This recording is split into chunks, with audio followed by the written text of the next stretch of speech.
Hey, so tonight we're going to dive into what dating was like in the Victorian era, and trust me, if you think modern dating is complicated with all the apps and mixed signals, wait until you hear about the maze of etiquette books, chaperones and social rules that governed every single interaction between men and women in the 1850s. We're talking about a time when even making eye contact had rules, when a lifted hat was basically a text message, and when receiving a gift from the wrong person could ruin your reputation forever. Oh, and if you're enjoying these stories, I'd really appreciate a like or subscribe. Super curious where you're all listening from, so drop a comment with your location and what time it is there. Always blows my mind how people are falling asleep to this all over the world. Alright, find that cozy spot, take a nice slow breath and just let your body sink into whatever you're lying on. We're heading back to 1855 London, and trust me, you're going to be real grateful for that mattress by the time we're done. The Victorians had a saying about making love, but it didn't mean what you think. Making love back then meant courtship, the art of wooing someone properly, and if you wanted to survive the Victorian dating scene, you better know the rules. So, congratulations, you just woke up in May of 1855, right in the heart of London. But not the London you know. This is Queen Victoria's London, where coal smoke hangs thick as fog in the morning air, where horse hooves clatter against cobblestones outside your window, and where the smell... Oh, the smell is something else entirely. The Thames River down the street carries all the waste from 2.5 million people, and on warm days like today, that scent drifts right through your bedroom window. Your nose wrinkles involuntarily as you pull the heavy wool blankets up to your chin. The good news is you're 22 years old and from a respectable middle-class family. Your father owns a small but successful haberdashery shop, which means you've got enough money for decent clothes and food, but not enough to be completely idle. The bad news? You're a woman in 1855, which means your entire future hinges on one thing: finding a suitable husband. And the rules for doing that are about as complicated as learning to waltz while juggling teacups. You stretch your legs under the rough cotton sheets, feeling the weight of the heavy quilt pressing down on your chest. There's no central heating in this house, won't be invented for decades, so every morning starts with the bone-deep chill that seeps through the stone walls. Your housemaid, Mary, has already been up since 5 o'clock lighting the coal fires downstairs, and you can hear her heavy footsteps on the wooden stairs as she carries the coal scuttle up to start the fire in your bedroom grate. That scuttle weighs about 30 pounds when it's full, and she'll carry dozens of them up and down these stairs before the day is done. The bedroom door creaks open and Mary slips in, her arms straining with the weight of the coal. Her hands are already black with soot, and you notice the way she favours her left shoulder, probably strained from all that lifting. She kneels by your fireplace and you watch her skilled hands arrange the kindling and coal with quick, practised movements. The first spark catches, then spreads, and soon there's a small orange glow pushing back against the morning cold.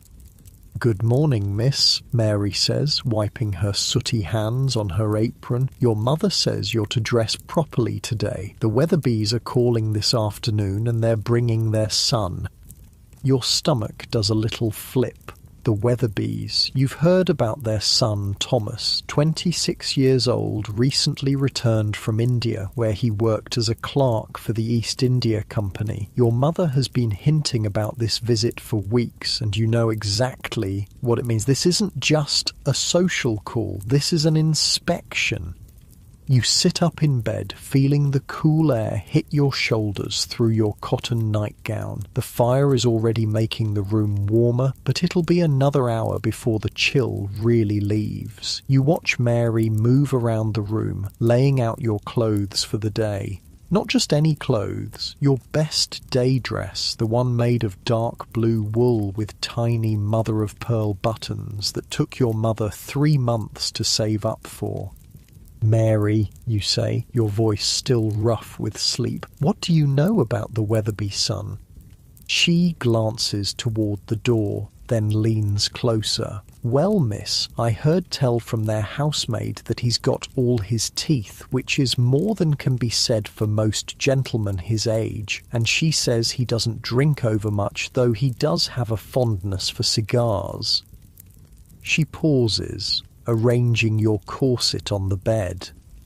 Course, he's been in India these past 4 years, so he might have picked up some strange ideas about things.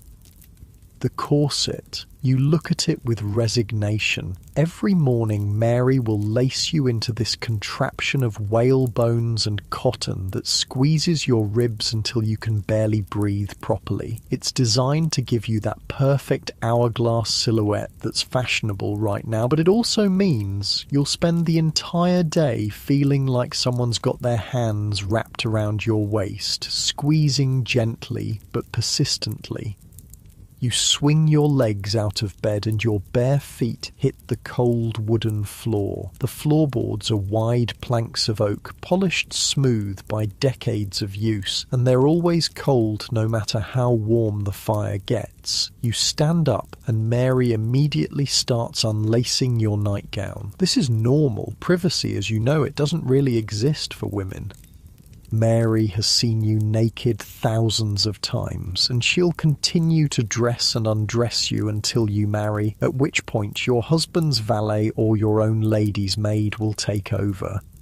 The chemise goes on first, a thin cotton undergarment that feels like wearing a tea towel, then the corset. Mary positions it around your waist and starts pulling the laces tight. With each tug, your breathing gets a little more shallow. By the time she's finished, you're taking small, careful breaths from the top of your lungs. Deep breathing is literally impossible in this thing. "Not too tight, Mary," you manage to say, though you both know it's already as loose as fashion will allow. "Course not, miss. Your mother specifically said you should be able to speak clearly when the gentleman calls." Next come the layers. First, a bustle pad that ties around your waist, essentially a small pillow that pushes your skirt out behind you in the fashionable bell shape. Then petticoats. 3 of them, each one adding bulk and weight. By the time Mary drops your dress over your head, you're wearing about 15 pounds of fabric, and that's before we even get to the shoes. The shoes are kid leather, soft and buttery to the touch, but completely flat. Heels won't become fashionable for another few decades. They button up the side with tiny pearl buttons that Mary fastens with a special hook. Your feet, encased in cotton stockings, feel secure, but not particularly comfortable. These shoes weren't made for walking long distances. They were made for sitting in parlours and taking short, graceful steps. While Mary pins your hair into the elaborate style that's currently fashionable, parted severely in the middle, then swept back into a low chignon with carefully arranged curls framing your face, you think about what this afternoon might bring. The Weatherby visit is essentially a job interview, except the job is wife, and the interview involves sitting in your family's front parlour making polite conversation while both sets of parents watch every word, every gesture, every expression. If Thomas Weatherby finds you suitable, he might ask your father for permission to call on you. If your father agrees, then begins the formal courtship process, which could last anywhere from a few weeks to several months. During this time, you'll never be alone with him. Every conversation will happen under the watchful eye of a chaperone, usually your mother or your maiden aunt Caroline, who lives with your family and has strong opinions about everything. Mary finishes with your hair and steps back to examine her work. You look at yourself in the small hand mirror on your dressing table. The face staring back at you is pale, fashionably so, since tanned skin means you work outdoors like a servant. Your lips are their natural colour, since makeup is considered improper for unmarried ladies. Your eyebrows are your own, dark and well-shaped. The overall effect is meant to suggest innocence, modesty, and good breeding. "You look lovely, miss," Mary says, and you can tell she means it. "Now, shall I bring up your breakfast?" Breakfast arrives on a tray: porridge with a small amount of cream, toast with butter, and tea that's strong enough to strip paint. The porridge is filling but bland. The toast is actually quite good. The bread was baked fresh this morning by the cook, and the tea is exactly what you need to wake up fully. You eat carefully, mindful of your tight corset and the fact that any spill will show on your dark dress. After breakfast, your mother appears in your doorway. At 45, she's still an attractive woman, though the years of childbearing and constant worry about money have etched fine lines around her eyes. She's wearing her second best dress, dark brown wool with black trim, and her hair is arranged in a style similar to yours, but more severe. "Good morning, dear," she says, stepping into your room and closing the door behind her. "We need to have a little talk before this afternoon." You set down your teacup and give her your full attention. These little talks usually contain important information. "Now you know why the Weatherbees are coming," she begins, settling herself on the edge of your bed. "Thomas needs a wife and you need a husband. It's a practical arrangement, but that doesn't mean it can't be a pleasant one if you both conduct yourselves properly." She pauses, smoothing her skirt. "I've been corresponding with Mrs. Weatherby, and she's told me some things about her son that you should know. He's well educated, he has prospects for advancement in his company, and he's saved a considerable amount of money during his time in India. He's also, according to his mother, eager to settle down and start a family." You nod, though your stomach is doing nervous little flips. Starting a family? That's a polite way of referring to the physical aspects of marriage that no one ever discusses directly, but that hover over every courtship like a shadow. "Now, there are some rules you absolutely must follow this afternoon," your mother continues. "First, you must not accept any gifts from him, no matter how small. A gentleman should not be giving gifts to a lady he's not engaged to, and accepting them suggests that you're encouraging his attentions inappropriately." This is straight from the etiquette books that your mother reads religiously. The Young Lady's Friend, published in 1837, specifically warns that one gift will lead to another and encouragement to offer their hearts to you. Second, you must not touch him in any way. No shaking hands unless he's formally introduced by your father, and even then, keep it brief. If he offers you his arm, you may take it lightly, but otherwise, keep your hands folded in your lap.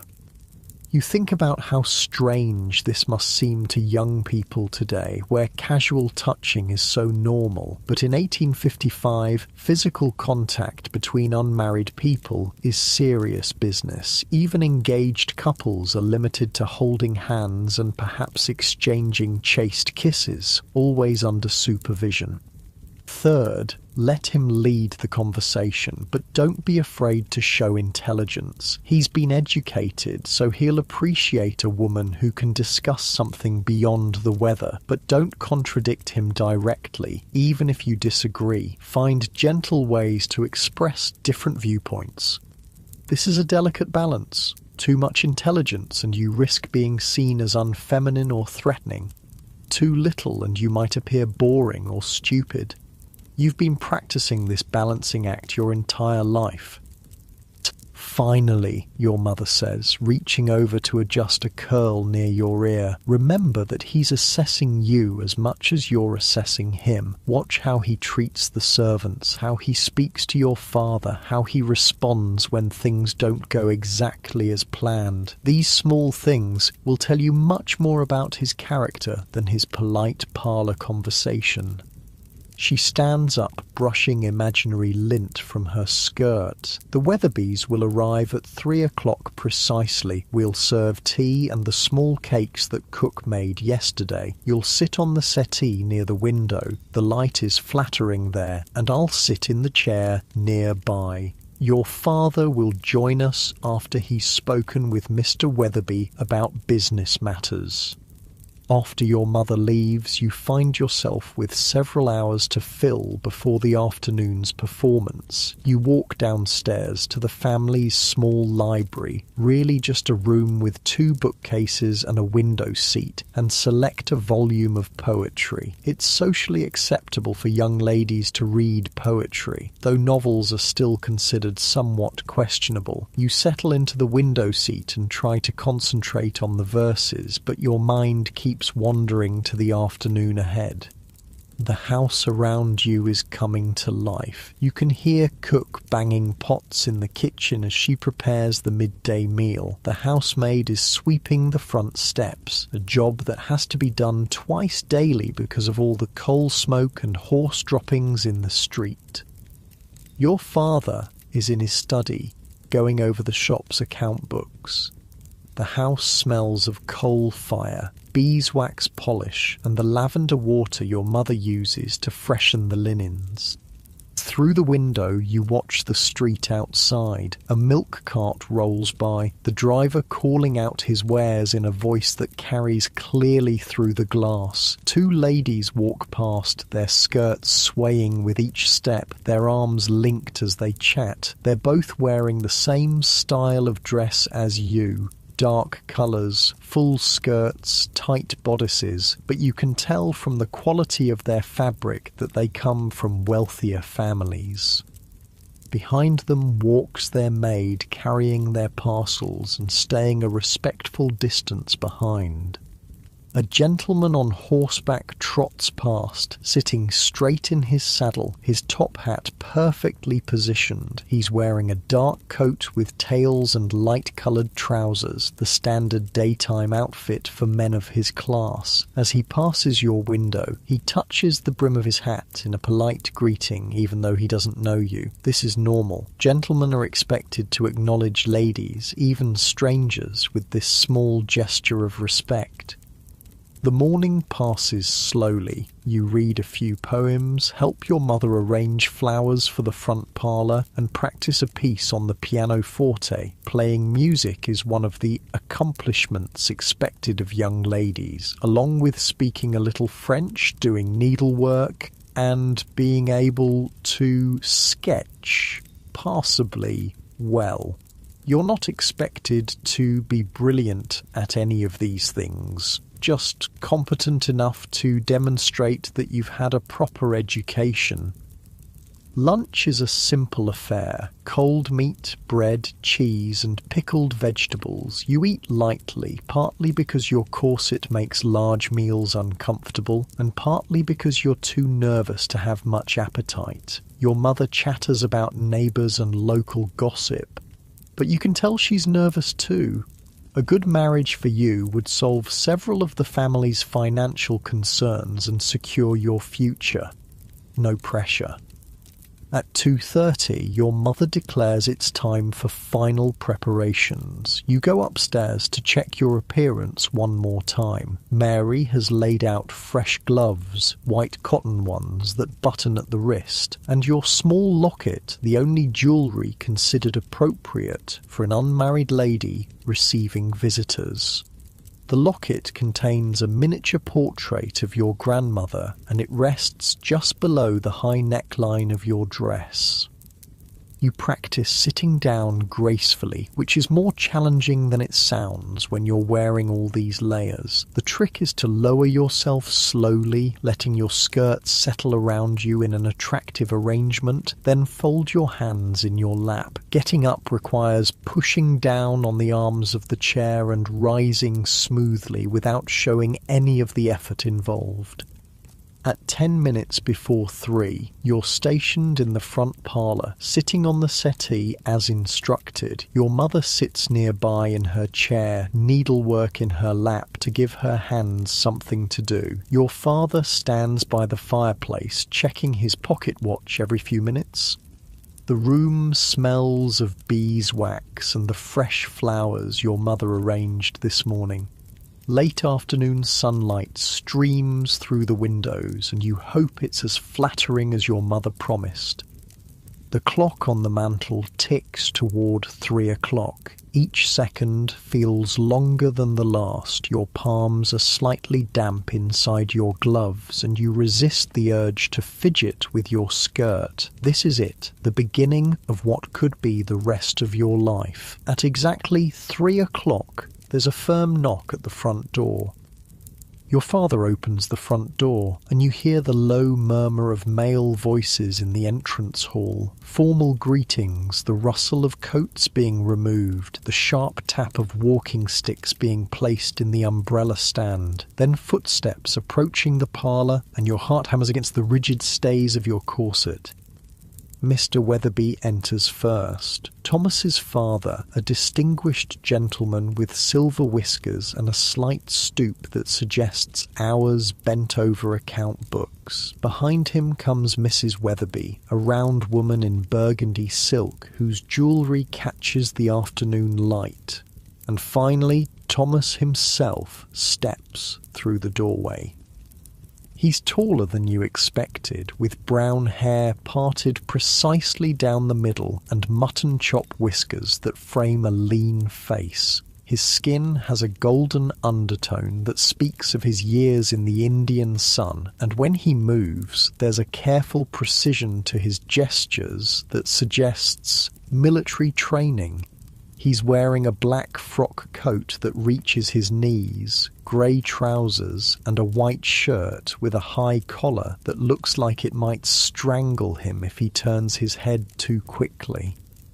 Mr. and Mrs. Weatherby, your father says formally, may I present my wife, Mrs. Hartwell, and my daughter, Miss Eleanor Hartwell. You rise from the settee, slowly, gracefully, letting your skirt settle around you as you've practiced 1,000 times. You offer a small curtsy, just a dip of your knees and a slight incline of your head. Too deep would suggest you're of lower status, too shallow would appear disrespectful. Miss Hartwell, Mrs. Weatherby says warmly, what a pleasure to finally meet you. Thomas has been quite eager for this introduction. Thomas steps forward and offers a brief bow. Miss Hartwell, his voice is deeper than you expected, with just a hint of an accent you can't quite place, perhaps picked up during his time overseas. Mr. Weatherby, you reply, meeting his eyes briefly before lowering your gaze. Direct eye contact is acceptable for the initial greeting, but prolonged staring would be considered brazen. Everyone settles into their assigned positions, like actors taking their marks on a stage. Thomas sits in the chair across from you, close enough for conversation, but far enough to maintain propriety. The parents arrange themselves as subtle chaperones, present, but attempting to appear absorbed in their own discussion about mutual acquaintances and local news. I trust your journey from India was pleasant, you venture, since it's acceptable for ladies to ask about travel. Indeed, though rather lengthy, Thomas replies. 3 months aboard ship provides ample time for reflection. I found myself quite ready to return to English soil and English society. He pauses, and you catch something in his tone, perhaps relief, perhaps something else. The climate there can be challenging for those of us unaccustomed to such intensity. You nod sympathetically, though you've never been farther from London than Brighton. I imagine the heat must be quite overwhelming. We complain when our summers reach 70 degrees. Quite so. In Bombay, we often saw temperatures above 100 degrees, with humidity that made the very air feel thick as soup. He shifts in his chair, and you notice how he unconsciously loosens his collar just slightly. I confess I developed a great appreciation for English rain during my time away. This draws a small smile from you, a genuine one, not the practiced parlour smile your mother taught you. Rain is certainly something we have in abundance. The conversation continues in this careful dance. Thomas tells you about the markets in Bombay, the exotic fruits he learned to enjoy, the challenge of managing clerks who spoke a dozen different languages. You share your own much smaller experiences, the books you've been reading, the music you've been practicing, your observations about life in London. Each topic is safe, appropriate, designed to reveal character without venturing into anything too personal. But you're also watching him, as your mother advised. When Mary enters to serve tea, you notice how Thomas nods politely to her, a small acknowledgement that many gentlemen of his class wouldn't bother with. When your father makes a joke about the weather, Thomas laughs, not the forced chuckle of social obligation, but genuine amusement that reaches his eyes. When Mrs. Weatherby accidentally knocks over her teacup, sending hot liquid splashing across the small table, Thomas immediately rises to help, producing a clean handkerchief without being asked. "Oh, how clumsy of me," Mrs. Weatherby flutters, dabbing at the spill. "Not at all," your mother soothes, while Mary quickly appears with a cloth to clean up the mess. These things happen. But you've noticed something else. When the teacup clattered to the floor, Thomas flinched. Not just a normal startled response, but something deeper. His hands tensed for just a moment, and his eyes darted toward the door as if assessing an exit route. It lasted only seconds before he regained his composure, but you filed the observation away. Something about sudden loud noises affects him more than it should. The formal portion of the visit lasts exactly 1 hour, as etiquette demands. Any shorter would suggest disinterest, any longer would be presumptuous. As the Weatherbys prepare to leave, Thomas requests a brief word with your father, a conversation that takes place in the hallway, just out of earshot, but visible to everyone in the parlour.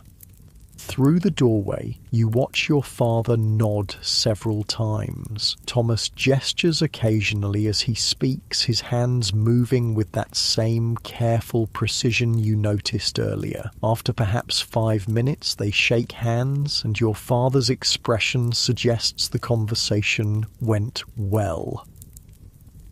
"Miss Hartwell," Thomas says, returning to the parlour, "with your father's permission, I would be honoured to call on you again, perhaps Sunday afternoon, if that would be agreeable."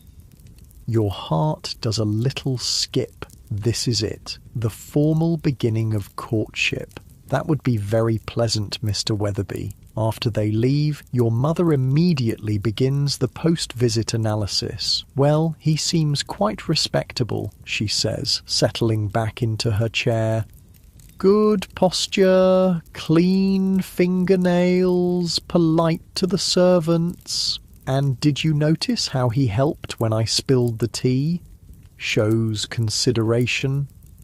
Your father joins the discussion. "He saved quite a respectable sum during his time in India," he reports, "enough to establish a household without requiring assistance from either family, and his prospects with the company appear sound." But you're thinking about that moment when the teacup fell, about the careful way Thomas moved, about the slight tightness around his eyes when he spoke of the challenging climate in India. There are layers here that the formal courtship process isn't designed to reveal. Sunday arrives with unseasonable warmth for late May. You're dressed in your second-best gown, pale green cotton with tiny white flowers, a colour that your mother says brings out your eyes. This time there's no corset crisis, no nervous breakfast. You're beginning to understand the rhythm of these visits. Thomas arrives precisely at 2 o'clock carrying a small bouquet of flowers, acceptable because flowers are temporary and modest, unlike jewellery or books which might suggest too serious an intent. He's dressed more casually today in a brown coat and lighter trousers, and he seems more relaxed. "Miss Hartwell," he says, offering the flowers with a slight bow. "I noticed these growing in my mother's garden and thought you might enjoy them. They're sweet peas, delicate purple and white blossoms that smell like springtime and innocence. As you take them, your gloved fingers brush his for just an instant, and you feel a small electric shock that has nothing to do with static from your wool dress. They're lovely, you say, burying your face in the fragrant petals to hide the flush you feel rising in your cheeks. Sweet peas are my favourites." "I hoped they might be," he says, and there's something in his tone that suggests this choice wasn't as casual as he made it seem. This visit feels different from the first. With the initial formalities out of the way, the conversation flows more naturally. Thomas tells you about his childhood, growing up as the youngest of 4 sons, always trying to prove himself worthy of attention. You share stories about your education, the small school you attended where you learned French and drawing and enough mathematics to manage household accounts. "I confess," Thomas says during a lull in the conversation, "I find London quite overwhelming after 4 years in smaller communities. The noise, the crowds, the pace of everything. Sometimes I wonder if I've forgotten how to be properly English." There's a vulnerability in this admission that surprises you. Gentlemen aren't supposed to express uncertainty or weakness, yet here he is, acknowledging that the transition home hasn't been as smooth as expected. "Perhaps," you say carefully, "it's not about being properly English, but about finding your own way of being English. 4 years is a long time. You've had experiences that most of us can't imagine." He looks at you with something approaching surprise, as if he hadn't expected such understanding. "You're very perceptive, Miss Hartwell." Over the following weeks, Sunday visits become routine. Thomas calls every Sunday at 2 o'clock, staying for exactly the prescribed hour. Sometimes you sit in the parlour, sometimes you walk in the small garden behind your house, always with your mother or Aunt Caroline within sight. The conversations grow deeper, more personal, though still bounded by the limits of propriety. You learn that Thomas has nightmares sometimes. He mentions this obliquely when explaining why he often looks tired on Monday mornings. You discover that he writes poetry, though he's too embarrassed to share any with you. He tells you about the strange foods he learned to enjoy in India, the festivals he witnessed, the complexity of managing business relationships across cultural divides. In return, you share your own carefully guarded thoughts, your frustration with the limits placed on women's education, your secret ambition to travel, to see places beyond London's sooty borders, your love of novels, though you're careful not to mention the more scandalous ones you borrow from your friend Catherine. During your 4th Sunday visit, Thomas makes a request that sends your pulse racing.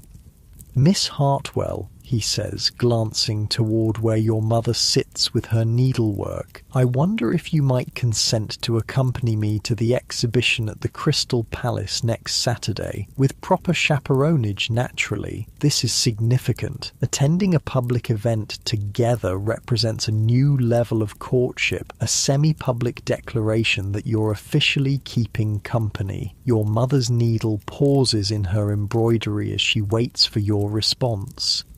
I would be delighted, you say, trying to keep your voice steady despite the flutter of excitement in your chest. The Crystal Palace, rebuilt in South London after the Great Exhibition of 1851, represents everything modern and exciting about this Victorian age. The building itself is a marvel of iron and glass, rising from Sydenham Hill like a fairy tale palace made of light and air. Inside, there are gardens, fountains, exhibits from around the world, and enough wonders to fill days of exploration. Saturday arrives bright and clear. You're dressed in your absolute best, a dress of deep blue silk that took your mother 6 months to save for, with a matching jacket and a small hat adorned with ribbons. Your gloves are pristine white kid leather, and you carry a small beaded reticule that contains your handkerchief smelling salts and a few coins. Thomas arrives with a hired carriage, an open landau that will allow for proper supervision while providing the adventure of travelling together. Aunt Caroline, selected as chaperone for her stern demeanour and eagle eyes, settles herself in the facing seat. She's wearing her most forbidding expression and her sharpest hat, the one with the feathers that seem to point accusingly at anyone who might consider impropriety. The drive through London is an adventure in itself. The streets teem with traffic, carriages, omnibuses, carts and riders on horseback, all competing for space on roads that were never designed for such volume. Street vendors call out their wares: fresh flowers, penny a bunch, hot pies, meat pies, sweep your chimneys, soot away. Thomas points out landmarks as you pass them. The new Houses of Parliament with their Gothic towers, Westminster Abbey with its ancient stones blackened by coal smoke, the bridges spanning the Thames where barges heavy with goods wait their turn at the docks. The river itself is thick with traffic, steamboats belching black smoke, sailing ships with their forest of masts, and the constant parade of smaller craft ferrying people and goods across the murky water. As you travel south of the river, the character of the neighbourhoods changes. Gone are the grand squares and elegant terraces of central London. Here the houses are smaller, crowded closer together, and the air smells of industrial smoke mixed with something less pleasant. The kind of smell that comes from too many people living in too small a space with inadequate sanitation. But then you climb Sydenham Hill and suddenly the Crystal Palace rises before you like something from a dream. The enormous structure catches the afternoon light and throws it back in 1,000 brilliant sparkles. Gardens stretch in all directions, filled with exotic plants and elaborate flower beds that form intricate patterns when viewed from the palace's elevated terraces. It's magnificent, you breathe, forgetting for a moment to be properly reserved. Indeed it is, Thomas agrees, offering you his arm as you step down from the carriage. Though I confess it reminds me a bit of some of the palaces I saw in India, this Victorian confidence in iron and glass and human ingenuity. Inside the palace, you're immediately overwhelmed by the scale and variety of everything. The central nave stretches seemingly forever, filled with fountains and exotic plants that tower overhead. There are exhibits on every conceivable subject, the latest industrial machinery, collections of butterflies from around the world, displays of native crafts from the far reaches of the British Empire, and artistic installations that blend science with beauty. Thomas guides you through the crowds with careful attention to your comfort. When the press of people becomes too thick, he steers you toward quieter alcoves. When you pause to examine a particularly interesting display, he waits patiently without hurrying you along. When Aunt Caroline declares herself in need of refreshment, he immediately locates a tea room where she can rest her feet. It's during this respite, while Aunt Caroline is occupied with her tea and scones, that Thomas leans slightly closer and speaks in a voice only you can hear. "Miss Hartwell, I hope you won't think me presumptuous, but I find myself growing quite attached to these Saturday excursions and to your company." Your heart stops, then starts again at double speed. This is approaching the territory of declarations, of serious intent. You glance quickly at Aunt Caroline, but she's absorbed in her methodical destruction of a currant scone. "I have enjoyed them as well," you say quietly, your voice barely above a whisper. "I had hoped," he begins, then stops himself. "That is, I wonder if you might consider, but perhaps this is not the proper venue for such discussions." You understand perfectly. He's testing the waters, approaching the question of engagement without actually asking it yet. According to all the rules, such conversations should happen first with your father, then with you, and certainly not in a public tea room with your aunt 3 feet away. "Perhaps," you say carefully, "such discussions might be more appropriately held in a more private setting." The look that passes between you carries enough electricity to power the palace's new gas lights. He understands that you're not rejecting his implied suit, merely suggesting proper protocol, relief and something deeper. Anticipation, affection flicker across his features. The rest of the afternoon passes in a happy blur. You admire tropical birds whose feathers shimmer with colours that have no names. You watch demonstrations of new photographic techniques that can capture a person's image in mere minutes rather than hours. You sample exotic fruits whose flavours transport you briefly to distant countries you'll likely never see. But underneath all the wonder and excitement, there's a deeper current running between you and Thomas, a sense of approaching change, of decisions that will reshape your entire future. By the time you return home as the sun sets over London's smoky skyline, you know that everything is about to shift. Tuesday evening arrives with a thunderstorm that rattles the windows and sends sheets of rain hammering against the glass. You're in the parlour with your mother, working on embroidery by lamplight when the front doorbell rings. It's past 8 o'clock, far too late for social calls. So when Mary appears in the doorway looking flustered, you know something significant is happening. "Begging your pardon, ma'am," Mary says to your mother, "but Mr. Thomas Weatherby is at the door, says he needs to speak with the master urgently." Your mother's eyebrows rise nearly to her hairline. Your father appears from his study, newspaper still in hand, looking equally puzzled. Through the parlour window you can see Thomas's hired carriage waiting in the rain, the horse stamping impatiently as water streams from its mane. "Show him into the study," your father says after a moment's consideration. "Eleanor, you and your mother remain here." But of course you strain to hear every sound from across the hall. The murmur of male voices, serious and low, your father's occasional "indeed," and Thomas's longer responses that you can't quite make out. The conversation lasts nearly 20 minutes, an eternity when you're sitting with your embroidery hoop forgotten in your lap, your heart beating fast enough to make the cameo brooch on your collar tremble. Finally, footsteps approach the parlour. Your father enters alone, but his expression gives everything away before he speaks. "Eleanor," he says, and there's satisfaction in his voice mixed with something that might be relief. "Mr. Weatherby has asked for permission to pay his addresses to you. I have given my consent."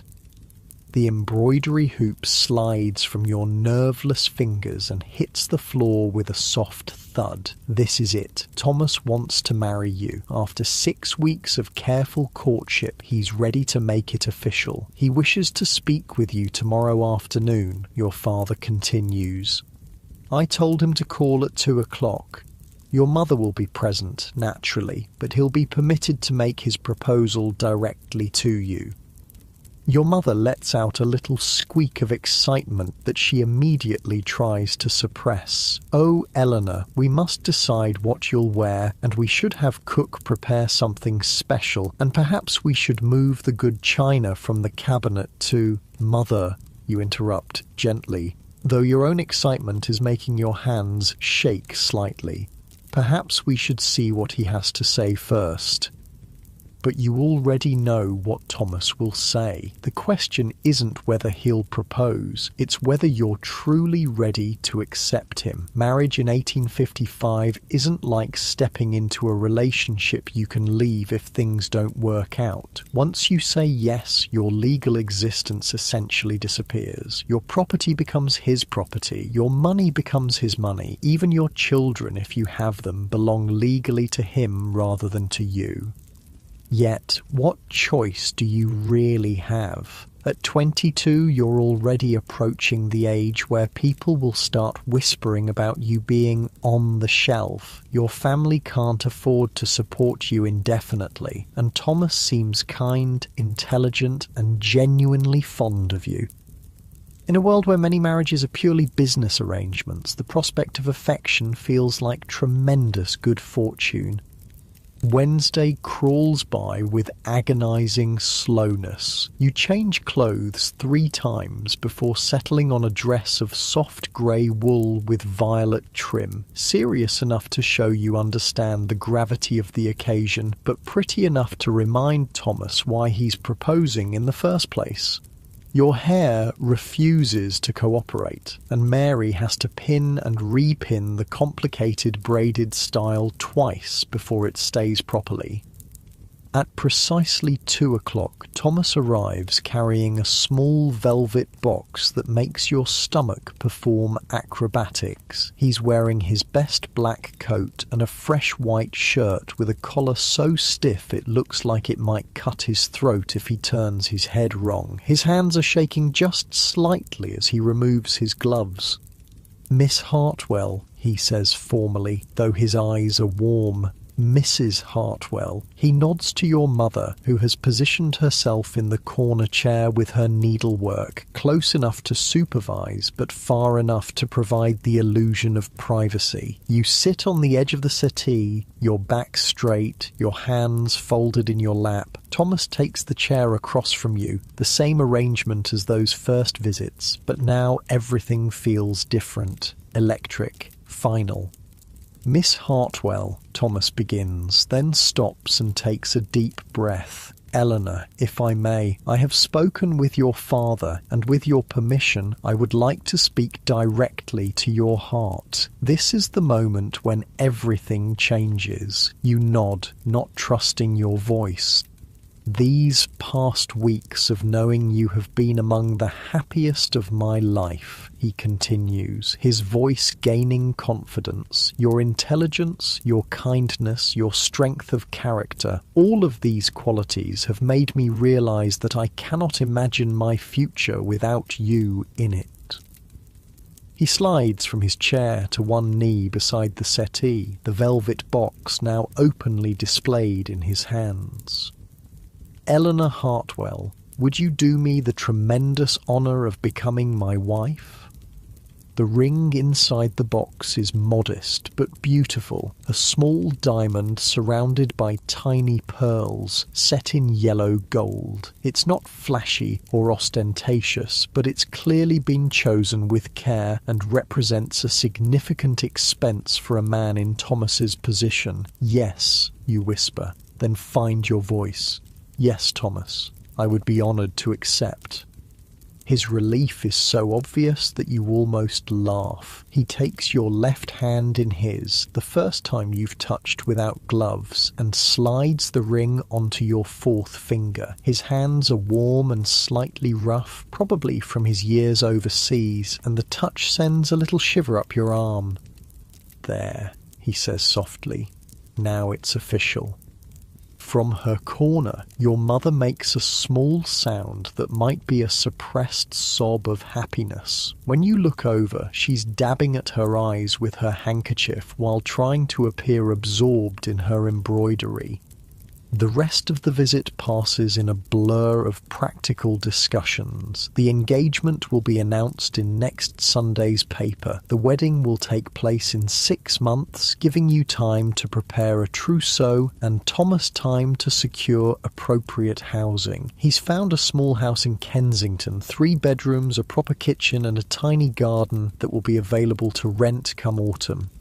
I know it's not grand, Thomas says, his voice slightly apologetic, but it's respectable and it's near enough to my office that I can walk to work in good weather. It sounds perfect, you assure him, and you mean it. The idea of having your own household, your own space to arrange as you please, feels like the most luxurious thing imaginable. After Thomas leaves, your mother immediately begins what she calls engagement planning. Lists appear overnight. What needs to be purchased, what needs to be sewn, which relatives need to be informed. The next few months will be a whirlwind of preparation unlike anything you've experienced.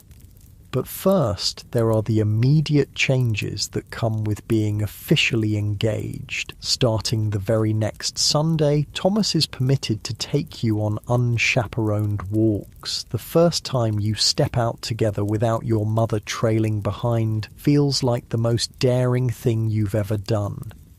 You walk slowly through the small park near your house, your hand resting lightly on Thomas's arm, marvelling at this new freedom. For the first time in your courtship, you can speak without measuring every word for its appropriateness under parental supervision.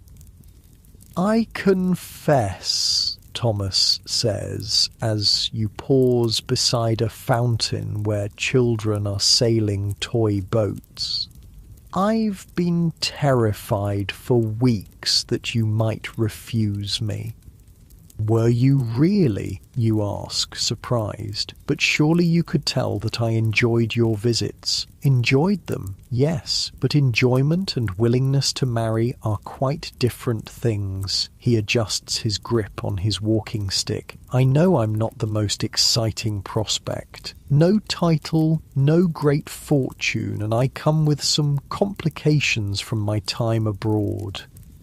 You think about those moments when loud noises made him flinch, about the careful way he sometimes held himself as if expecting pain. Everyone has complications, Thomas. The important thing is whether 2 people can face them together. He stops walking and looks at you with an expression you can't quite read. You're very wise for someone so young. I'm not that young, you protest. 22 is quite grown up.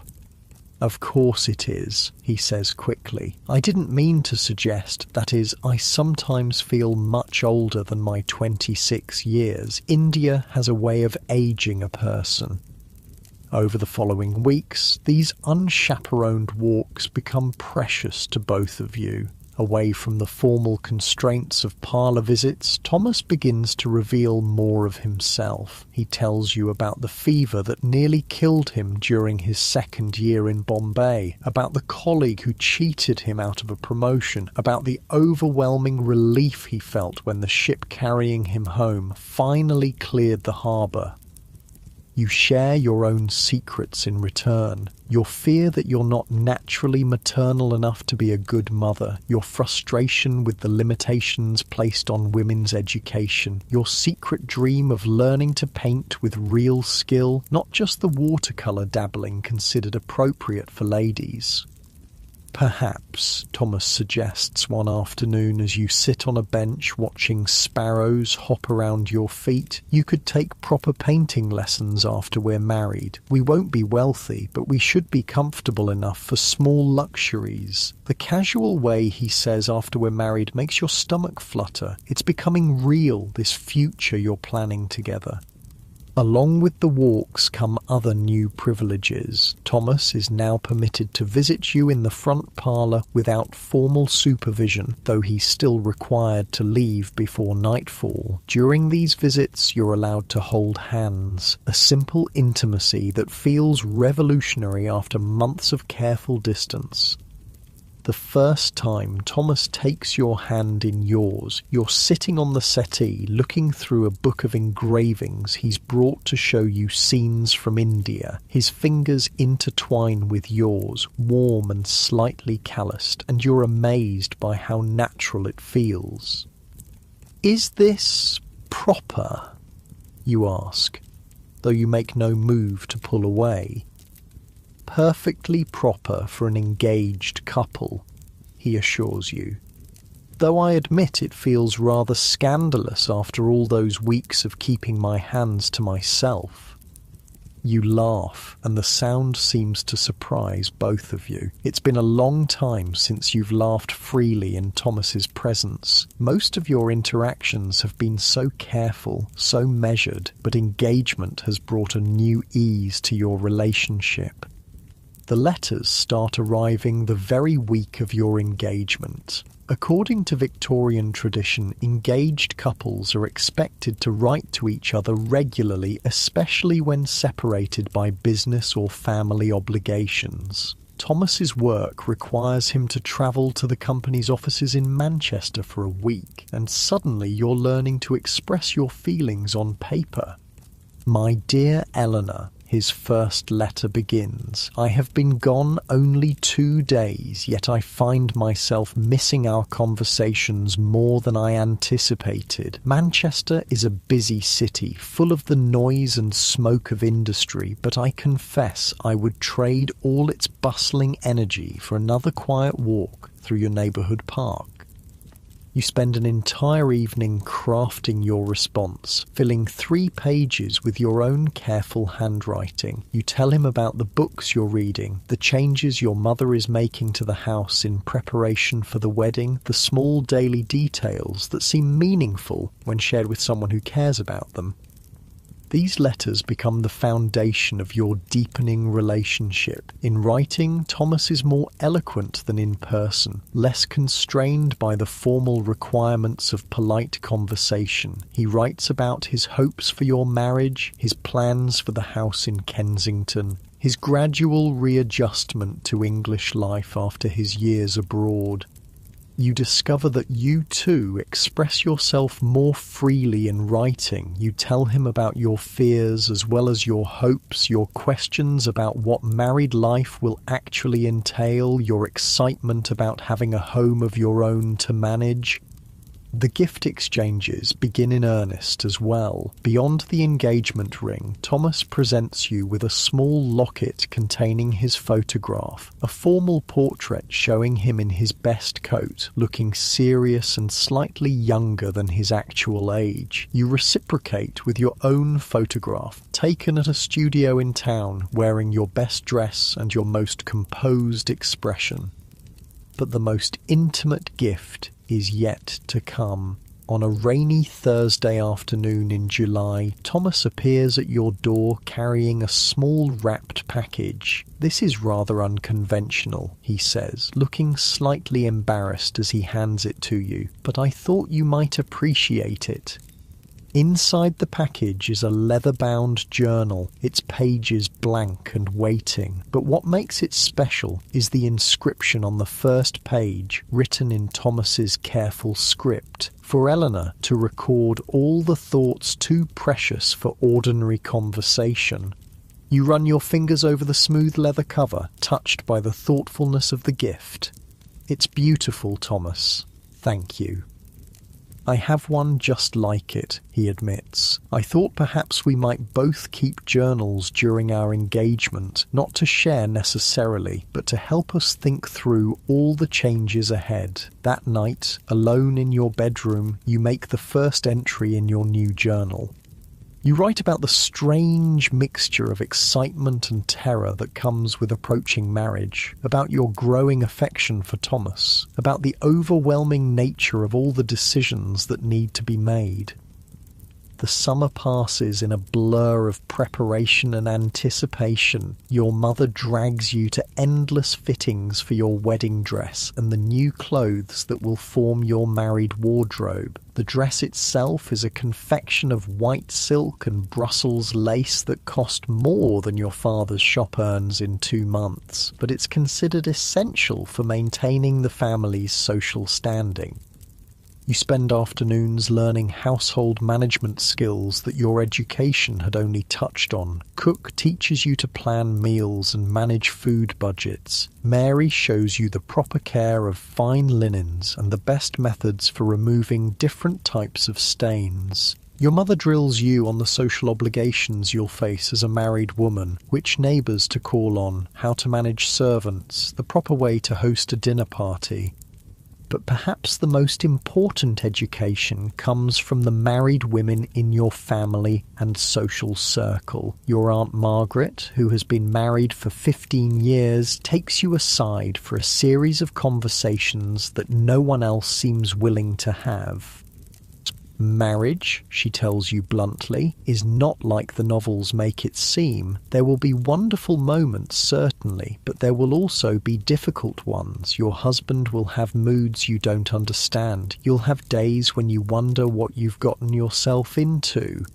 The important thing is to remember that building a life together takes time and patience. She pauses, studying your face. And Eleanor, there are aspects of married life that no one discusses directly, but that you need to understand. The physical aspects.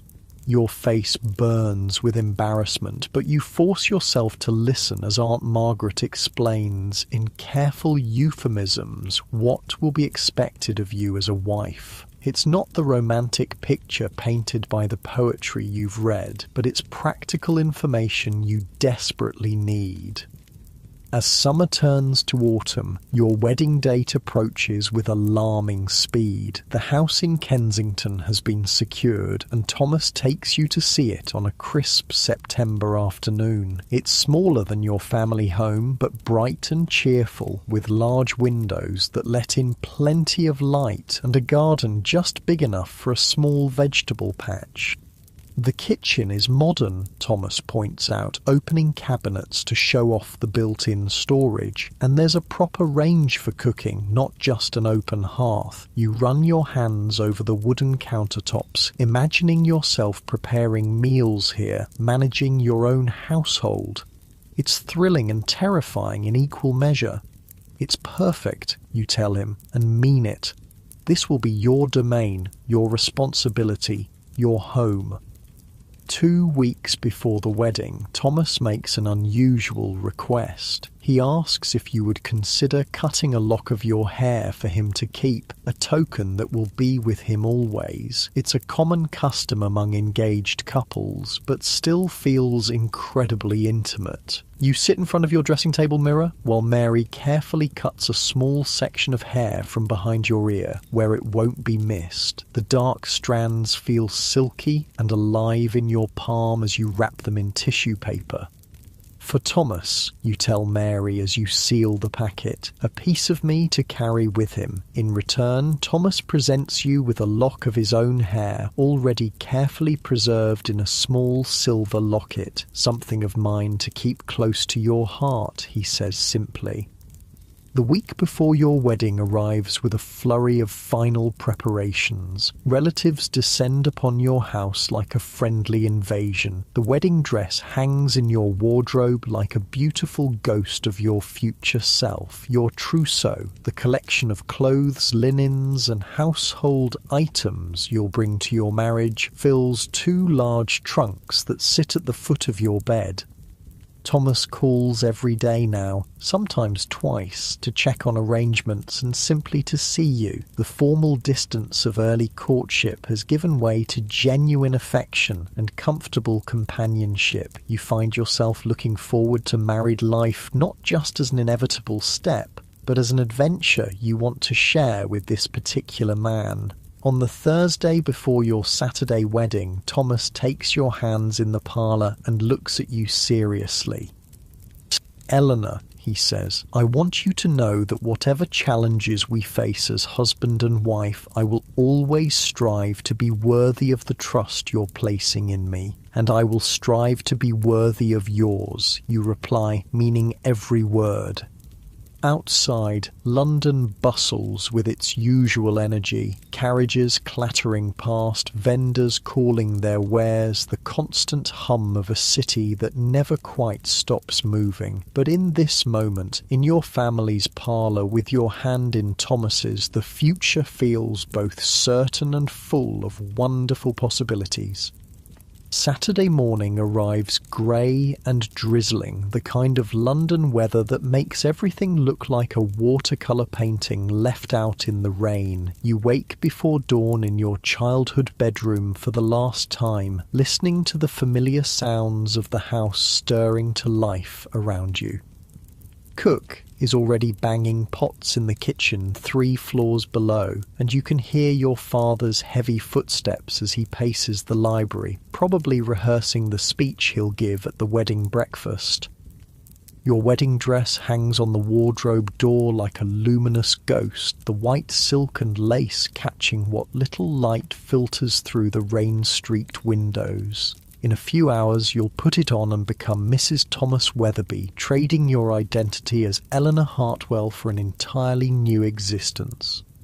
Mary appears with your breakfast tray, but the usual porridge has been replaced with delicate toast points and weak tea, your mother's concession to the likelihood that your nervous stomach won't tolerate anything heavier. Your hands shake slightly as you lift the teacup, and you notice Mary watching you with something between excitement and sympathy.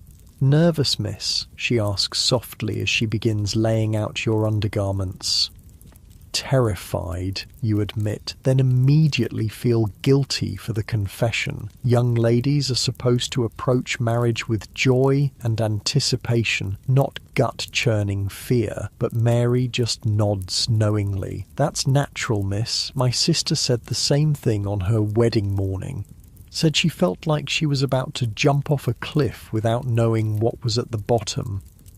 The comparison doesn't exactly reassure you, but there's something comforting about knowing that other women have felt this same mixture of excitement and panic. Your mother bustles in shortly after breakfast, already dressed in her best gown of deep purple silk, a colour that shows her status as mother of the bride, while remaining appropriately subdued. Behind her comes Aunt Caroline, your cousin Margaret, and Mrs. Patterson from next door, all armed with pins and ribbons and strong opinions about how your hair should be arranged.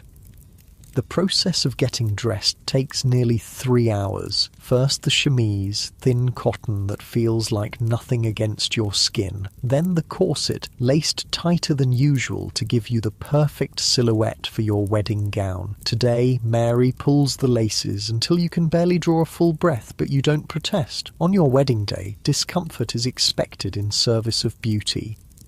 The bustle comes next, larger than your everyday one and designed to support the massive train of your wedding dress. 3 crinolines follow, each one adding volume and weight until you feel like you're wearing a small tent. By the time the actual dress slides over your head, you're already tired from the sheer physical effort of carrying all these layers. But when Mary fastens the final pearl button and steps back, the reflection in your mirror takes your breath away. The woman looking back at you is elegant, sophisticated, beautiful in a way that your everyday self never manages to achieve. The dress transforms you into someone worthy of a proper Victorian wedding. Your hair has been arranged in an elaborate style, with white silk flowers woven through the braids and curls. A delicate veil of Brussels lace, borrowed from your grandmother's wedding ensemble, cascades from a small tiara that catches the lamplight. Your only jewellery is Thomas's engagement ring and a simple strand of pearls that belonged to your mother. "You look like an angel," your mother whispers, and there are tears in her eyes that she's trying very hard not to let fall.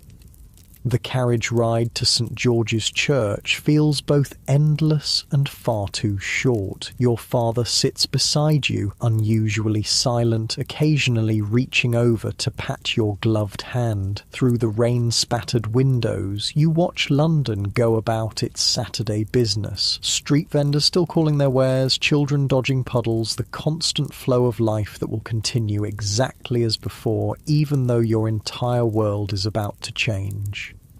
The church looms ahead, its stone facade darkened by years of coal smoke, but still impressive in its Gothic grandeur. Carriages line the street outside, and you can see wedding guests hurrying through the rain, their umbrellas creating a forest of black silk. Your father helps you from the carriage, careful not to step on your train, and suddenly you're standing in the church vestibule with rain drumming on the roof overhead and the scent of wet wool and old stone filling your nostrils. Through the heavy oak doors, you can hear the murmur of voices as guests take their seats. "Ready, my dear?" your father asks, offering you his arm. You nod, not trusting your voice, and the doors swing open. The church is full, more people than you expected, faces both familiar and strange turn toward you with that peculiar mixture of curiosity and sentimentality that weddings inspire. Candles flicker in the grey morning light, casting dancing shadows on the stone walls. The organist begins the processional, and suddenly you're walking down the aisle on your father's arm, your train rustling behind you like autumn leaves. But all you can see is Thomas standing at the altar in his best black coat with his hands clasped behind his back. When your eyes meet his, he smiles. Not the formal social smile you've grown accustomed to, but something warmer and more personal. Something that says this isn't a performance or a social obligation, but the beginning of something real between the two of you. The ceremony itself passes in a blur of ancient words and ritual responses. You hear yourself promising to love, honour and obey, to cleave unto Thomas, forsaking all others, to accept him as your wedded husband until death parts you. The weight of these vows settles around your shoulders like a heavy cloak, but when Thomas slips his mother's gold wedding band onto your finger, his hands are steady and warm. "I now pronounce you man and wife," the rector declares, and suddenly it's official. You are married. You belong to Thomas now, legally and socially and in every way that matters to Victorian society. The kiss Thomas gives you is brief and chaste, appropriate for a church full of witnesses, but you feel the promise of more intimate moments in the gentle pressure of his lips against yours. When you turn to face the congregation as Mr. and Mrs. Weatherby, the world looks slightly different than it did an hour ago. The wedding breakfast takes place at your family home, which has been transformed for the occasion. The dining room table groans under the weight of an elaborate feast: roasted fowl, ham glazed with honey, fresh bread still warm from the oven, jellies and custards, and a three-tiered cake decorated with sugar flowers that look almost real enough to smell. But you can barely eat between the tight corset and the nervous energy that hasn't left you since morning. You sip champagne, a rare luxury that makes your head feel light and floaty, and smile until your cheeks ache as guests offer congratulations and advice.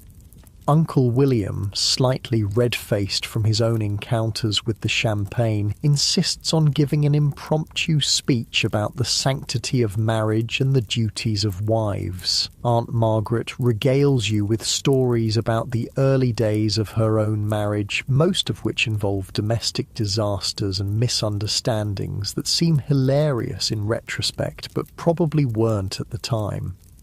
Thomas stays close to your side throughout the reception, occasionally touching your hand or murmuring reassurances when the social obligations become overwhelming. You notice how he deflects the more intrusive questions about your wedding trip and future plans, protecting your privacy even in the midst of celebration.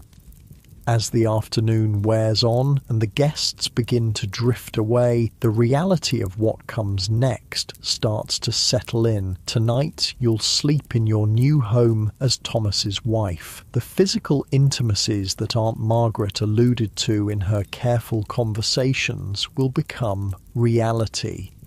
The abstract concept of marriage will transform into daily domestic life with this man you've known for only a few months.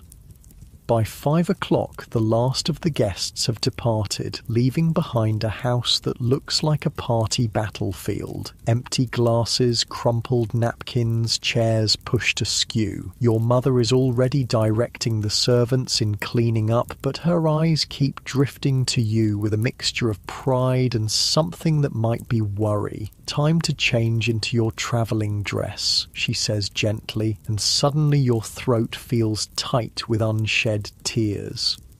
The travelling dress is practical dark green wool with a matching jacket, designed for the carriage ride to your new home and the beginning of your new life. As Mary unlaces your wedding gown for the last time, you feel like you're shedding one identity and stepping into another.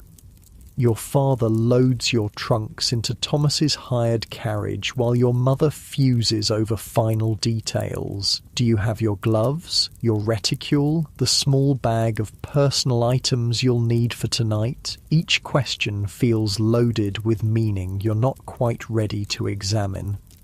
The goodbyes are harder than you expected. Your parents stand on the front steps, your mother crying openly now, your father attempting stoic dignity but not quite succeeding. This house has been your entire world for 22 years, and now you're leaving it forever. "Write to us soon," your mother calls as the carriage pulls away. "And remember what I told you about being a good wife." Thomas takes your hand as the familiar streets of your childhood disappear behind you. "Are you all right?" he asks softly. "I think so," you say, though you're not entirely sure. "It's just, everything is different now." "Yes," he agrees, "but different can be good, can't it?" The house in Kensington looks smaller than you remembered, but welcoming in the early evening light. Smoke rises from the chimney, suggesting that Mrs. Davies, the housekeeper Thomas hired, has been preparing for your arrival. The front garden is tidy with late-blooming roses that smell sweet despite the earlier rain. Thomas helps you from the carriage, and you notice how carefully he guides you up the front steps, as if you might break. The front door opens before you reach it, revealing Mrs. Davies, a comfortable-looking woman in her 50s with greying hair and kind eyes. "Welcome home, Mrs. Weatherby," she says, and the title sounds strange in your ears. You are Mrs. Weatherby now. Eleanor Hartwell no longer exists. The house has been prepared for your arrival with obvious care. Fresh flowers in the front parlour, a fire burning cheerfully in the grate, the scent of something delicious coming from the kitchen. Mrs. Davies leads you through rooms that are now yours to arrange and manage, explaining the household routine she's established and asking about your preferences for meals and daily schedules. Your bedroom, yours and Thomas's now, overlooks the small back garden. The bed is larger than the one in your childhood room, with a white coverlet that looks crisp and inviting. Your trunks have already been delivered and sit waiting to be unpacked, full of the trousseau items you've spent months accumulating. Thomas hovers in the doorway, suddenly seeming as nervous as you feel. "I'll leave you to... That is, Mrs. Davies has prepared dinner for 7 o'clock, if that suits you." After he leaves, you sink into the small chair by the window and finally allow yourself to feel the full weight of the day. You are married. You are in your own home. Tonight, you will share that bed with a man who was essentially a stranger 6 months ago.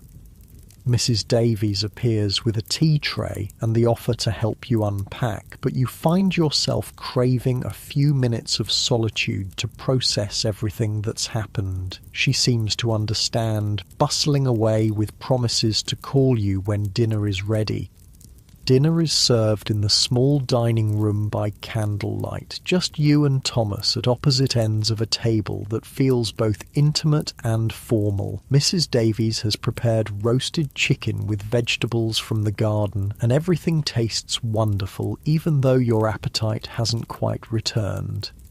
Thomas tells you about the arrangements he's made for your first week of marriage. No visitors, no social obligations, just time for the two of you to adjust to living together. He's taken leave from his office, an unusual step that shows how seriously he's taking this transition.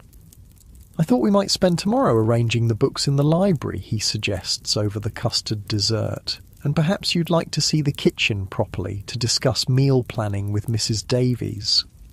These mundane domestic details feel both overwhelming and reassuring. This is what marriage actually is, not the romance of novels or the drama of wedding ceremonies, but the daily business of sharing a life with another person.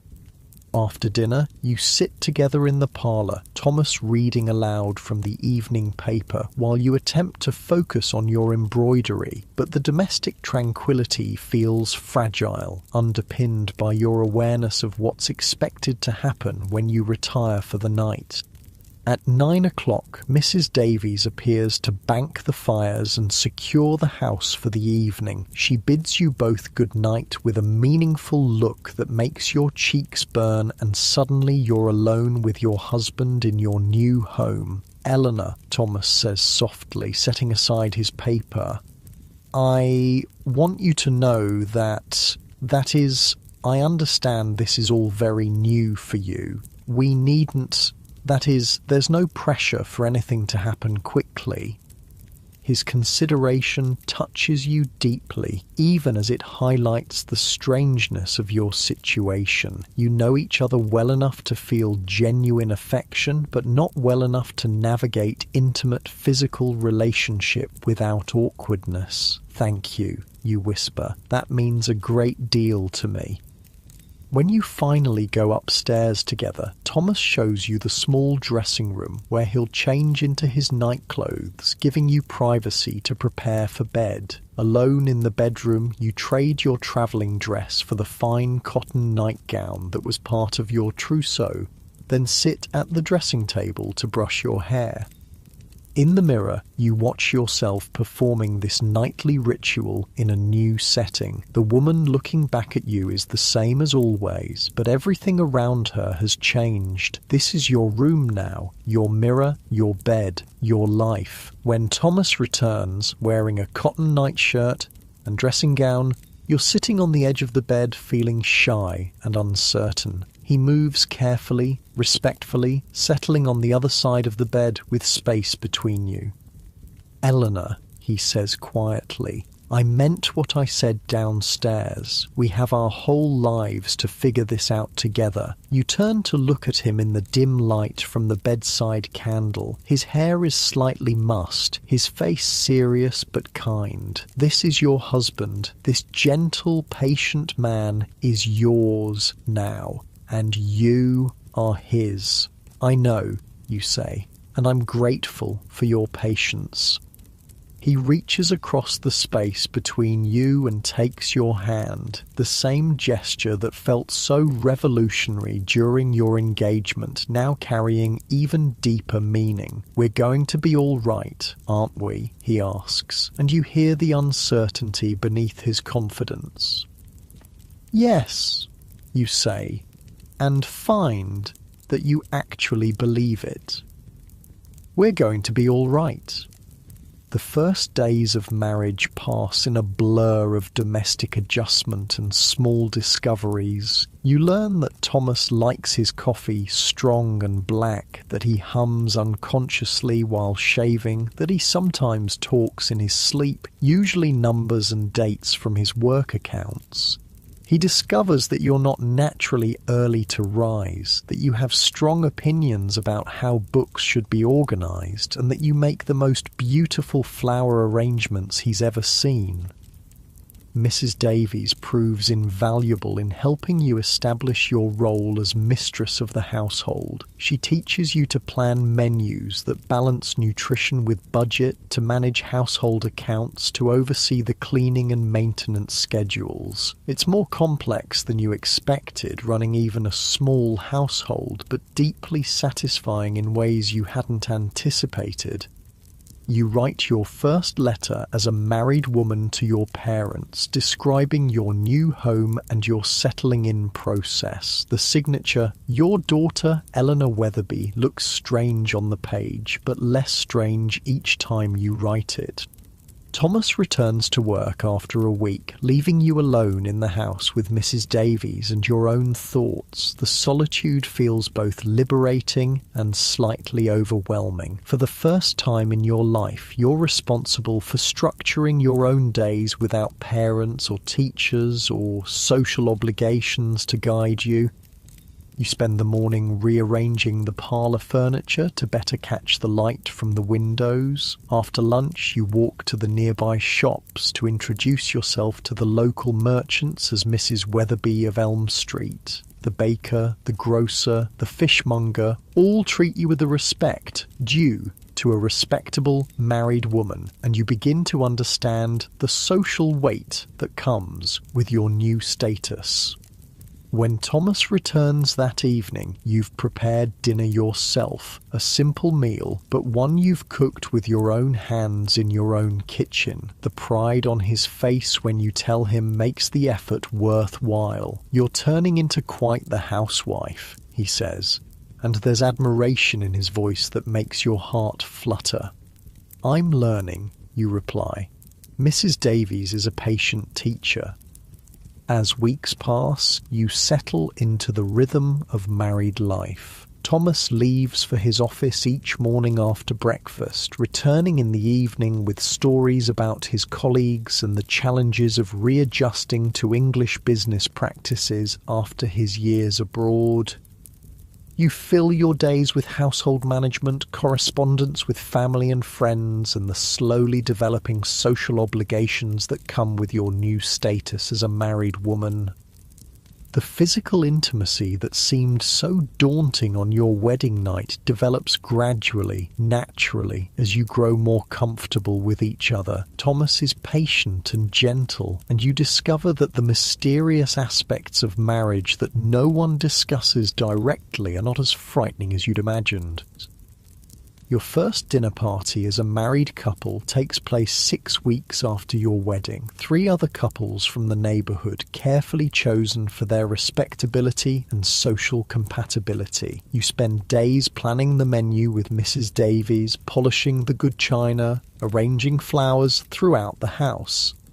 The evening goes well, conversation flows, the food is praised, and you receive several compliments on your hostessing skills. After the guests leave, you and Thomas sit in the parlour feeling the satisfaction of a successful social debut. "You were magnificent tonight," Thomas tells you, loosening his collar after hours of formal politeness. "I was so proud watching you manage everything so gracefully." "Were you really?" you ask, still glowing from the evening's success. "Absolutely. You're going to be a wonderful addition to Kensington society." As autumn deepens into winter, you realise that you've successfully made the transition from daughter to wife, from girl to woman. The fears that seemed so overwhelming on your wedding morning have mostly faded, replaced by the comfortable routine of shared domestic life. You still miss your family home sometimes, still feel occasionally overwhelmed by the responsibilities of running your own household, but you've also discovered joys you hadn't anticipated. The satisfaction of creating a home that reflects your own tastes, the pleasure of having time to pursue interests like painting and music without parental oversight, the deepening affection between you and Thomas as you navigate daily life together. One snowy December evening, as you sit by the fire with your embroidery while Thomas reads his newspaper, you realise how completely your life has transformed in just a few months. The nervous girl who waited in her parents' parlour for Thomas Weatherby's first visit seems like a different person entirely.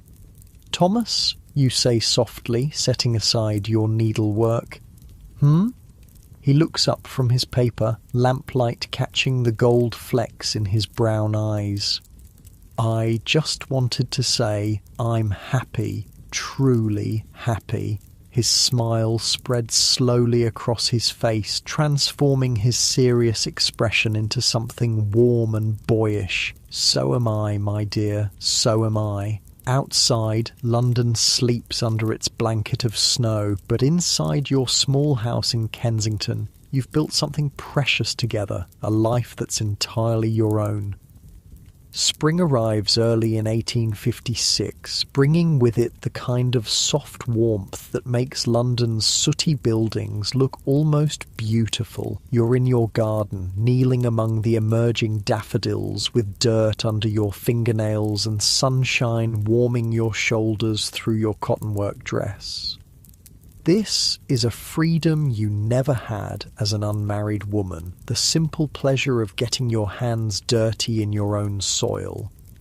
Thomas finds you there when he returns from work, looking delighted rather than scandalised by your dishevelled appearance. "You look like you've been wrestling with the earth and winning," he says, settling beside you on the small wooden bench he built last month. "The roses needed pruning, and Mrs. Davies mentioned that the vegetable patch could use attention," you explain, wiping your hands on the old apron you've started wearing for garden work. "I discovered I rather enjoy it." This is one of the unexpected joys of married life, the freedom to develop interests that might have been considered unsuitable for an unmarried lady. Your painting has improved dramatically now that you can hire a proper teacher rather than relying on the superficial instruction deemed appropriate for young ladies. You've started reading novels that would have been forbidden in your parents' house, discussing them with Thomas over dinner like intellectual equals. "I have news," Thomas says, settling back against the bench with the satisfied expression of a man bringing home good tidings. "Peterson is retiring at the end of the year, and I'm being considered for his position. It would mean a substantial increase in salary."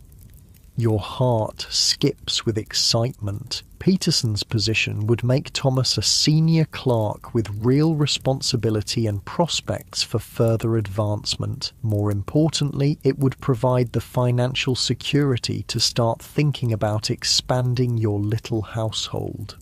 "Thomas, that's wonderful. Do you think you'll get it?" The manager seemed encouraging, he says, trying to contain his optimism but not quite succeeding. "He mentioned that my experience in India gives me advantages over the other candidates." Over dinner that evening, you discuss what Peterson's position might mean for your future. A larger house, perhaps, with room for the children you both want. The ability to hire additional help for Mrs. Davies. Maybe even a small carriage of your own, instead of relying on hired vehicles for longer journeys.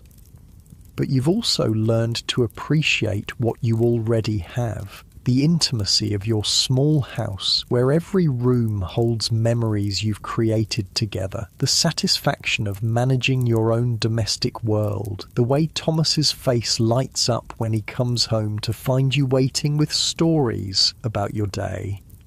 Your first wedding anniversary approaches in the autumn, and you find yourself marvelling at how completely your life has transformed. The nervous bride who could barely breathe in her wedding corset has evolved into a confident woman who runs her household with skill, maintains her own social connections, and has learned to navigate the physical and emotional complexities of marriage with growing ease. The anniversary celebration is quietly perfect. Dinner at home with your best china and flowers from your own garden, followed by an evening at the theatre to see a comedy that leaves you both laughing until your sides ache. Afterward, walking home through the gaslit streets with your hand tucked securely in Thomas's arm, you realise that somewhere along the way, love has grown from the careful affection of your engagement into something deeper and more sustaining.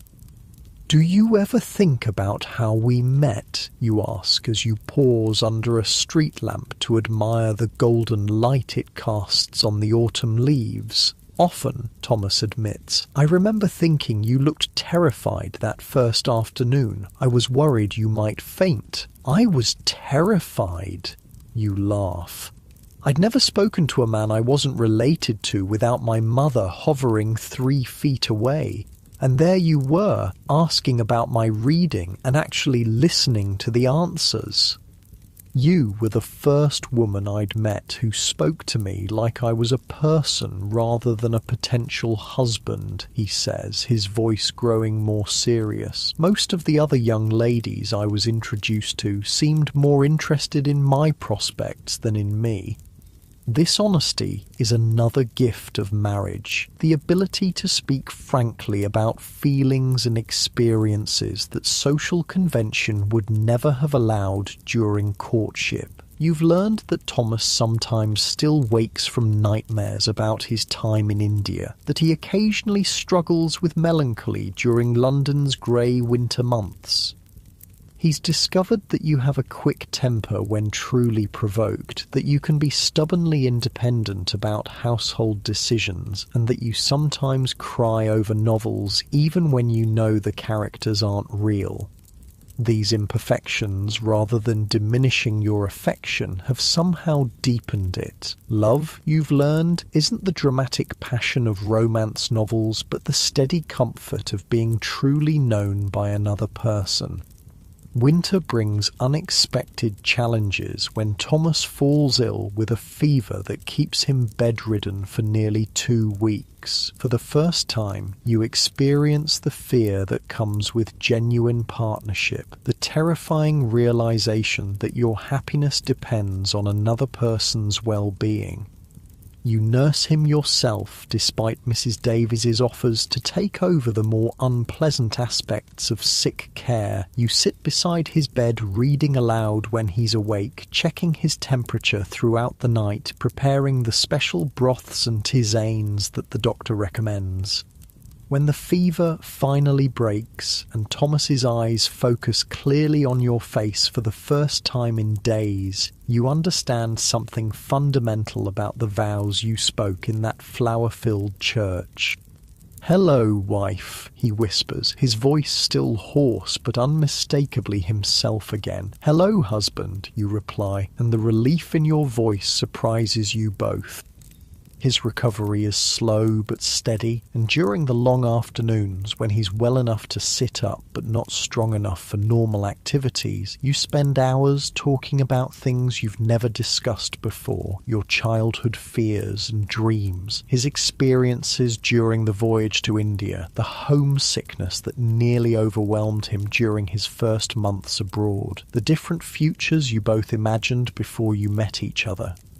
"I used to think I might remain unmarried," you confess one grey February afternoon as you sit beside his chair, mending one of his shirts. "Become one of those independent women who travel and write books and scandal the neighbours."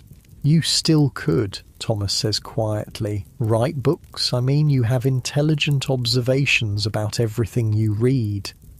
The suggestion startles you. Writing books is something respectable women simply don't do, except for moral instruction or children's stories, but the idea plants itself in your mind like a seed waiting for the right conditions to grow.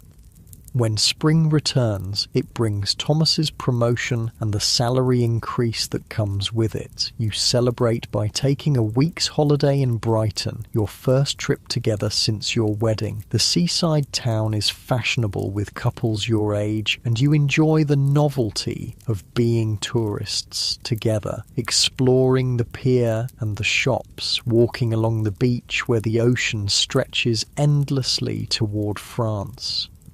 It's during this holiday that you realise you're probably expecting your first child. The signs are still subtle: a slight queasiness in the mornings, unusual fatigue, a sensitivity to certain smells that you've never experienced before. You decide to wait until you're certain before telling Thomas, but the possibility adds a golden edge to everything you see and do.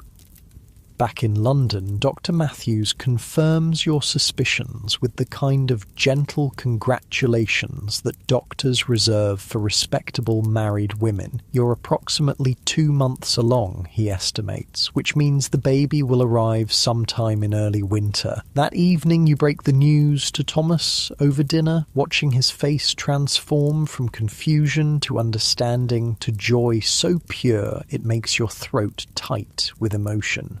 "A baby?" he says, as if testing the words. "Our baby?" "Our baby," you confirm, and suddenly you're both crying and laughing at the same time. The pregnancy changes everything and nothing simultaneously. Your daily routines continue much as before, but now every decision is made with consideration for the child growing inside you. Mrs. Davies begins preparing the small room next to your bedroom as a nursery. Thomas becomes almost comically protective, insisting on carrying anything heavier than a teacup and worrying whenever you're out of his sight for more than an hour. Your mother visits more frequently now, full of advice about managing pregnancy and preparing for motherhood. Some of it is helpful, some of it consists of old wives' tales that Mrs. Davies quietly contradicts, but you appreciate the connection to the generations of women who have navigated this mysterious transformation before you. The physical changes are gradual at first, then increasingly obvious as summer progresses. Your dresses require careful alteration to accommodate your expanding waist. You develop strange cravings for foods you've never particularly enjoyed and sudden aversions to smells that never bothered you before. The exhaustion of early pregnancy gives way to a period of remarkable energy, followed by the increasing unwieldiness of your final months. Thomas adapts to each stage with patient consideration. When you can no longer bend over to tend your garden, he takes over the weeding and watering. When walking becomes uncomfortable, he suggests quiet evenings at home rather than social visits. When you become too large to comfortably share your usual chair in the parlour, he immediately purchases a wider one designed specifically for your changing needs.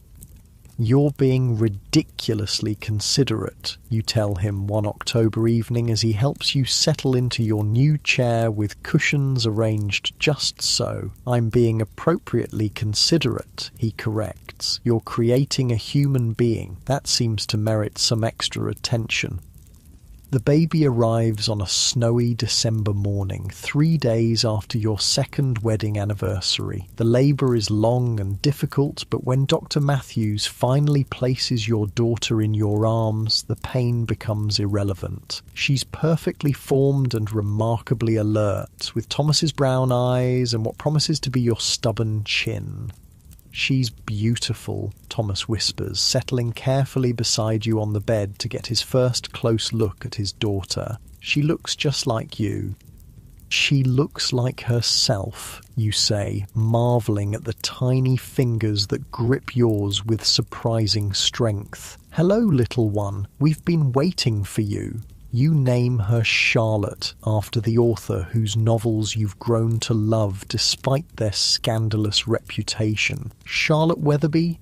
a name that sounds both proper and slightly adventurous, which seems fitting for a daughter who arrived during a blizzard with obvious opinions about the timing. The first months of motherhood are exhausting in ways you never anticipated. Charlotte proves to be a demanding baby who sleeps fitfully and nurses frequently. Mrs. Davies hires her niece Sarah to help with the additional laundry and cleaning, but much of the responsibility falls to you. Thomas helps as much as Victorian convention allows, taking over the night feedings when possible and entertaining Charlotte while you rest during the afternoons. I had no idea babies were such tyrants, you confessed to Thomas one morning after a particularly difficult night. She has very strong opinions for someone who can't even hold her head up properly. She's definitely your daughter, he replies with a grin that suggests this is a compliment rather than criticism. As Charlotte grows from demanding newborn to alert infant to curious toddler, your household settles into new rhythms. Thomas's career continues to advance. Peterson's position has led to additional responsibilities and the promise of further promotion. You've started writing in earnest, beginning with articles for women's magazines about household management and child rearing, then gradually moving toward more ambitious projects. Your second child, James, arrives when Charlotte is 2 years old, followed 18 months later by little Mary. The house in Kensington, once perfectly adequate for 2 people, becomes delightfully chaotic with 3 small children and the additional staff needed to manage them. By your 5th wedding anniversary, you've become pillars of your small community. Thomas serves on the church vestry and the local school board. You organise charitable events for poor mothers and children, drawing on your own experience to advocate for practical assistance rather than moral lectures. Your dinner parties are known for their lively conversation and excellent food, and young couples often seek your advice about the early challenges of marriage. One evening in late spring, as you're putting Charlotte to bed while Thomas reads to the younger children in the nursery next door, she asks a question that takes you by surprise. "Mama, how did you know Papa was the right person to marry?" You pause in your brushing of her dark curls, considering how to explain the complex process of Victorian courtship to a 5-year-old. "Well, darling, we spent time getting to know each other very carefully. We talked about important things and discovered that we enjoyed each other's company. But how did you know he would be a good papa?" This is more difficult to answer. The Thomas who courted you so formally was kind and considerate, but you had no way of knowing he would become the father who builds elaborate dollhouses for his daughters and teaches his son to identify every type of tree in the park. "I suppose I didn't know for certain," you admit. "But I knew he was gentle and honest and that he cared about other people's feelings. Those seemed like qualities that would make someone a good father as well as a good husband." After Charlotte falls asleep, you find Thomas in the parlour with a book, but he sets it aside when you settle beside him on the sofa you purchased to accommodate your growing family. "Charlotte asked me how I knew you would be a good father," you tell him. "And what did you say?" "That I recognised the qualities that matter: kindness, honesty, consideration for others." You pause, studying his face in the lamplight. "I was right, wasn't I?" "I hope so," he says quietly. "I certainly try to be." As your children grow and your marriage deepens, you often think about the elaborate social machinery that brought you and Thomas together. The etiquette books with their rigid rules, the chaperones who supervised every interaction, the formal dances of courtship that seem almost quaint in retrospect. Yet somehow, despite all those constraints and conventions, something real and lasting emerged. Two people who might never have met in different circumstances found each other and built a life together. Not the dramatic passion of romantic novels, but something more sustainable. A partnership based on mutual respect, shared values, and the kind of affection that grows stronger rather than weaker over time. On quiet evenings when the children are asleep and the house is peaceful around you, you and Thomas still sit together reading or talking about the day's events. The conversation flows as easily as it did during those early walks in the park, but now it's enriched by years of shared experience and common purpose. "Do you ever wonder what would have happened if we hadn't met?" you ask him one such evening, looking up from the letter you're writing to your cousin in Scotland. "Sometimes," he admits, "though I can't imagine it clearly anymore. This life with you and the children feels like the only real possibility."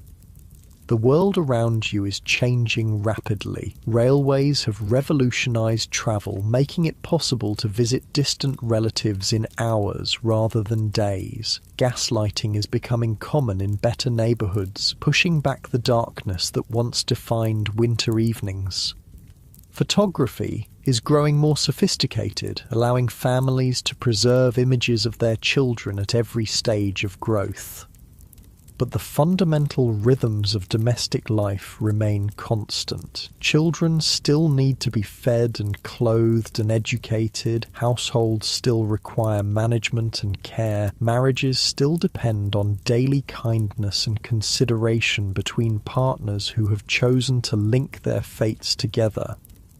Looking back on your journey from nervous young woman to confident wife and mother, you're struck by how the elaborate social structures of Victorian courtship, for all their rigidity and artificiality, served an important purpose. They provided a framework within which two relative strangers could evaluate each other's character and compatibility before making a commitment that would shape the rest of their lives. The constraints that once seemed so oppressive, the constant supervision, the formal rules of interaction, the careful progression from acquaintance to engagement, created a space for gradual discovery. You and Thomas learned to know each other's minds before you shared physical intimacy, to appreciate each other's characters before you committed to a shared future. Modern young people, you suspect, might find such restrictions impossible to tolerate, but there was something to be said for the patience those conventions enforced, the careful building of relationship on a foundation of mutual respect and understanding. As you blow out the lamp and prepare to join Thomas upstairs, you feel a deep gratitude for the peculiar social machinery that brought you together. Without those etiquette books and chaperones, without the formal structure of calling hours and supervised walks, you might never have discovered that the serious young man from India and the nervous young woman from London could create something beautiful together. Your story began with a knock at the door on a spring afternoon in 1855, when two carefully dressed people sat in a flower-filled parlour and tried to determine whether they could build a life together. It continues now in a house full of children's laughter and the comfortable silence of a couple who have learned to be truly at home with each other. The Victorian era, with all its rigid propriety and elaborate social rules, created the framework within which love could grow slowly and surely, like roses carefully tended in a walled garden. And sometimes, just sometimes, that patient cultivation produced something rare and lasting, a partnership that could weather the storms of illness and change, the challenges of parenthood and responsibility, the simple daily work of caring for another person's happiness as carefully as your own. In the end, that's what dating was like in the Victorian era. Not the spontaneous passion of modern romance, but something more deliberate and perhaps more durable. A careful dance that allowed two people to discover whether they could trust each other with their futures, their dreams, and their deepest hopes for happiness. As you drift towards sleep in the bed you've shared for 7 years now, Thomas's breathing steady beside you and the house quiet around your sleeping children, you understand that you've been part of something larger than your individual story. You've participated in one of humanity's most enduring endeavours, the ancient dance of courtship and commitment, played out according to the particular rules of your time and place. The world will continue to change and future generations will find their own ways of discovering love and building families. But the fundamental human longing for connection, for partnership, for someone to share the joys and sorrows of life, that will remain constant no matter how dramatically the social conventions evolve. And maybe, just maybe, there was wisdom in taking time, in moving slowly, in building love on a foundation of friendship and respect rather than passion alone. Maybe the Victorians, for all their restrictions and formalities, understood something important about the patient work of creating lasting happiness with another human being. The last thing you remember before sleep claims you is Thomas's hand finding yours across the space between your pillows, a gesture that has become as natural as breathing after all these years of marriage. Tomorrow will bring its own challenges and pleasures, but tonight you rest in the security of knowing that you've chosen well, that the careful dance of Victorian courtship led you to exactly where you belong.